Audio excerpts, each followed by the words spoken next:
Today is Mahalaya, the day that marks the beginning of Goddess Durga's homecoming. How about I told you the story behind the creation of Goddess Durga?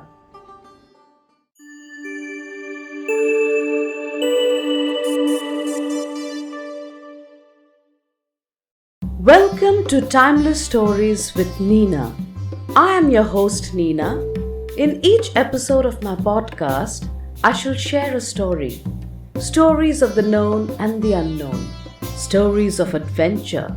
Stories of love. Stories of thriller. Stories of fantasy.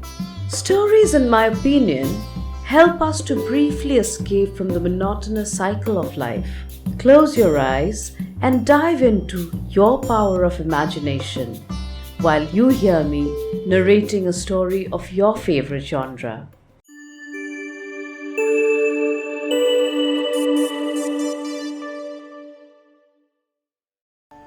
Welcome to the episode 1 of Timeless Stories with Nina, the rise of Shakti. Durga Puja is round the corner. Indians across the world are immersed in a festive mood to celebrate the highest form of Shakti. In my first episode, let me take you through the story of Goddess Durga, the story behind her creation. What does Shakti symbolize?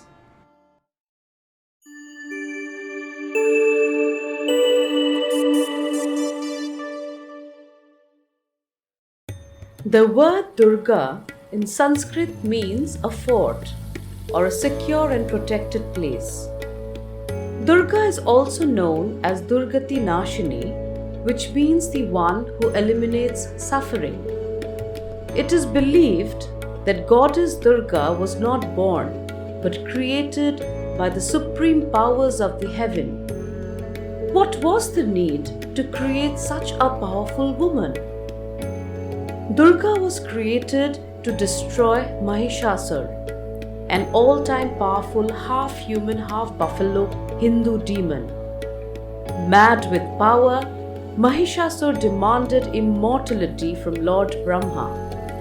He wished not to be killed by a man or animal on the face of earth. Brahma granted him this wish and told him that a woman would be the end of him. Blinded with power, Mahishasur believed that there is no woman in the universe who could cause him any harm. High on the power of immortality, Mahishasur attacked Trilok, the three worlds of earth, heaven and hell. Unable to bear the atrocities of Mahishasur across Trilok, the trinity of Brahma, Vishnu and Shiva came together to create Shakti, a powerful female form with 10 arms. They created Goddess Durga to combat the evil demon Mahishasur. When the spirit of Durga emerged from the waters of the holy Ganga, she was given a physical form by all the Devas put together. Her face was created by Lord Shiva and her torso crafted by Indradev. Her breasts were made by Chandradev and her teeth by Brahma. The lower part of her body was made by Bhudevi, while Varuna, the god of sea, sculpted her thighs and knees. Agni Dev, the fire god, created her eyes. Durga is depicted as having 10 arms. In each of her hands, the goddess wields a different weapon gifted by the Devas for her to fight against the Mahishasur. The conch shell is a gift from Varuna, the god of sea. The bow and the arrow is given to her by Vayu, the wind god. The thunderbolt is a gift from Indradev, which can destroy anything that it strikes. The lotus, which she carries in one of her hands, is a symbol of spirituality and steadfastness. In another hand, she holds the Sudarshan Chakra, the discus of Lord Vishnu, which can destroy evil forces no matter how powerful they are. In her other hands, she carries a long sword and Brahma's Kamandalu, a pot to carry holy water. In her forearms, she carries Shiva's all-powerful Trishul, a trident which is the weapon that provides the final death blow to Mahishasur. After her 10 arms were adorned with powerful weapons, Durga was offered a lion, the undisputed ruler of the jungle, as her carrier. The lion that Durga rides to the battle was a symbol of unrivaled power. Armed like a warrior, the goddess rode into battle on her lion. She fought Mahishasur for 10 whole days. The shape-shifting demon was no match to the radiant and strong goddess. After a fierce combat of 9 days, Durga finally slew the demon king with her trident on the 10th day.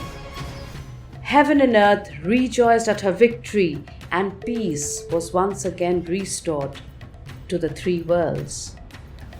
The 9 days of battle became what we celebrate today as Navratri, and the 10th day, the day of victory, is celebrated as Vijaya Dashami. Durga has reincarnated in the form of Kali, Bhagavati, Bhavani, Ambika, Lalita, Gauri, Kandalini, Java, Meenakshi, Kamakshi, among many others. The reincarnations are a reinforcement of creation, preservation, and destruction of evil forces in the universe. The name Durga indicates her role as the one who protects her devotees and removes evil from the world. She is worshipped as the one principal aspect of the Supreme Mother Goddess Adi Shakti, and is associated with protection, strength, motherhood, destruction, and wars. Now coming to the celebration part of the Durga Puja. Durga Puja is one of the most important festivals of India. Apart from being a religious festival for the Hindus, it is also an occasion for reunion and rejuvenation, and a celebration of traditional culture and customs. While the rituals entail 10 days of fast, feast, and worship, the last 4 days, Saptami, Ashtami, Navami, and Dashami, are celebrated with much gaiety and grandeur in India and abroad, especially among the Bengalis, where the goddess is worshipped with great passion and devotion. Traditionally, Durga Puja is observed during the springtime, in the months of Basant. The Durga Puja, which is now celebrated every year in months of autumn, commemorates Lord Rama's invocation of the goddess before going to war with Ravana. So, this puja came to be known as Akal Bodhan, Akal meaning before time and Bodhan meaning worship. The story goes that Lord Rama worshipped the Mahishasur Mardini by offering her 108 blue lotuses and lighting 108 lamps at this time of the year. In the next part of my story, I will take you through the origin and history that led Durga Puja as a community-based festival in Bengal, and how the goddess is celebrated as a part of the family. The first grand autumn Durga Puja, popularly known as Sharodiya Durgotsav, which represents the season of Sharad, was celebrated in Bengal in 1606 by the zamindars of Dinajpur and Malda. Interestingly, Durga Puja is an emotion that reflects the homecoming of the goddess with her children. Indians, especially Bengalis across the world, wait for the whole year to reunite with friends and family during this festival. Thus, Durga Puja is an occasion of reunions and community bonding. The origin of the community Durga Puja can be attributed to the 12 friends of Buktipara in Hooghly, West Bengal. In 1790, they were the first who initiated the process of collecting funds from local residents to conduct the community Durga Puja, which is also known as the Barwari Puja. The Barwari Puja was brought to Kolkata in 1832 by Raja Harinath of Kasim Bazar.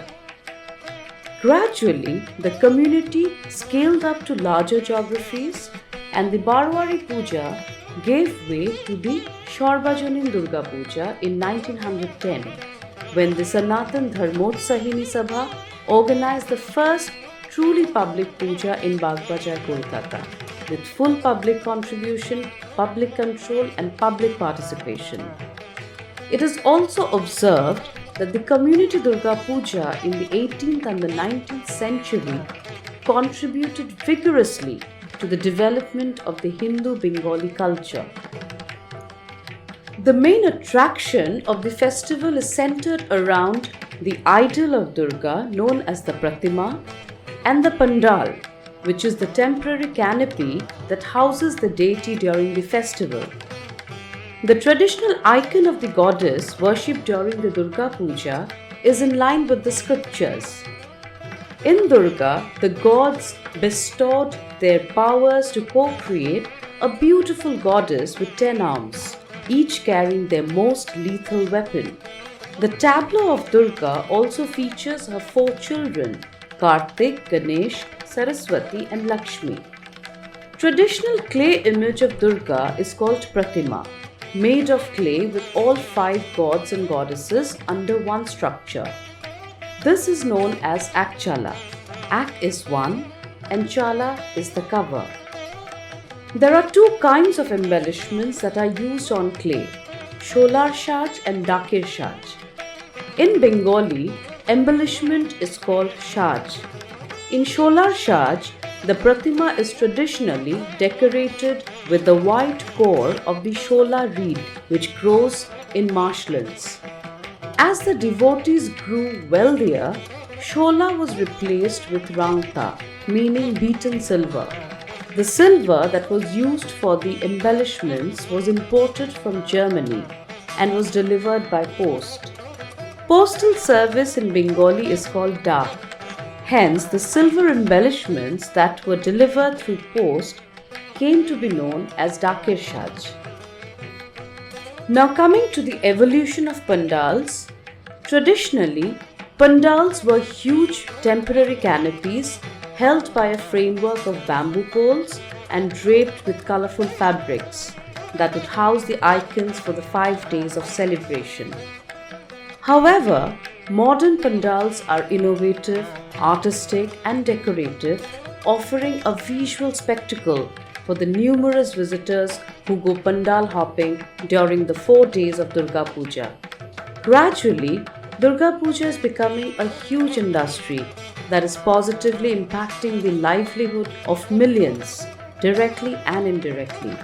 While it has become a great platform to employ and display works of artists and artisans across the world, it contributes heavily in related industries such as tourism, food, and retail. It is that time of the year when people forget all their differences and embrace the spirit of unity and brotherhood.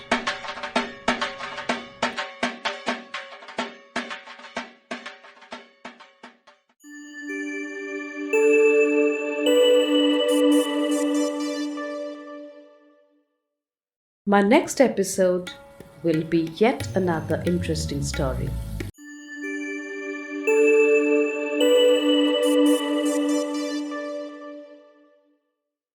To connect with me, follow me on my Instagram and Facebook pages, #timelessstorieswithnina.